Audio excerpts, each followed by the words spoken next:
mën nga abonné ci Khidma TV da ngay bës abonné après nga bës cloche de notification bi ngir xibaar bi mën a dugal nga mën si jot ci nu mu gën a gaawee Khidma TV, la chaîne d'actualité autrement.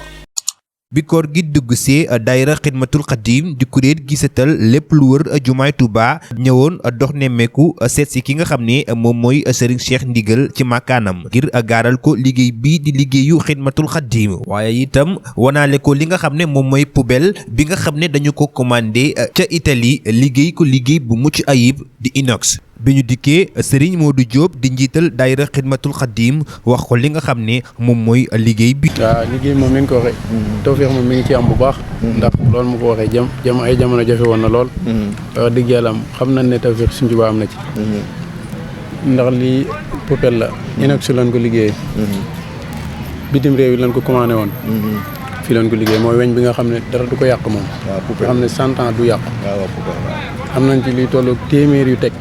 te lépp incha allah ci jumaa ji la jëm. waaw te jëmi suñu jumaa ji rek tax ndax biñ ko njëkkee defee it matière plastique bi lañ ko defoon waaye xam nga fii tàngoor bi mooy tax. te gaaw a toj te sàmmonte gi it nit ñi duñ ko xam. léegi nag ñu xalaat ne kon buñ defee bii. yàlla mën na ci def da mën naa yàgg lool. waaw loolu daal bokk na ci yi nga xam ne si ne ak yeneen yoo xam ne si ne gis nañ ne tawfeex sëriñ bi am na ci waaw.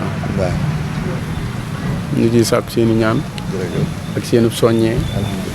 ba yéen ji ñu ci am ngir liggéeyal ko Sëñ Tuubaa lépp sotti. te ñun bañ cee gis suñ daray bopp lépp di Sëñ Tuubaa. waaw loolu daal moo doon tànk yi gën a nemmeekuwaat gën a yeesalaat parce que seen jëmm yu tedd yi ak seen bëgg kawe gi ak itte ji kawe ji te lépp Sëñ Tuubaa tax. waaw loolu daal moo waroon doon ñu jógoon siyaar si. biral la liggéey bi. nam ko waxee woon xam ne yaa ngi ci biir. waaye ñu gën ko firndeel. gën ko dëggal ci ay tànk.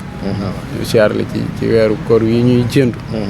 ñaan ci barkeb Sëñ Tuubaa nii ñu ko bëgg a tàmbalee. lépp àgg. lépp lu ngeen ci liggéeyee si ay rafaal.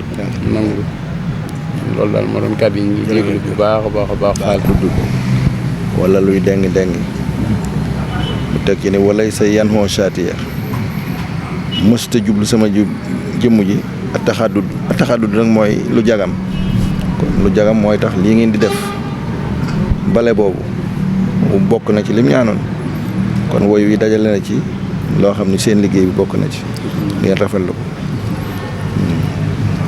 lam yentu xal bi sàkkun aw taraddudi walay sa yan on saatiyel taxadudi mooy lu jagam lu taq dañu woon moom jubluwul jëmmam ji lu taq jubluwul jëmmam ji kon nag bu ngeen nekkee di ko wër di ko setal kon la ma waxoon fii moom yàlla yàlla nangul di mën nga abonné ci Khidma TV da ngay bës abonné après nga bës cloche de notification bi ngir xibaar bi mën a dugal nga mën si jot ci nu mu gën a gaawee Khidma TV, la chaîne d'actualité autrement.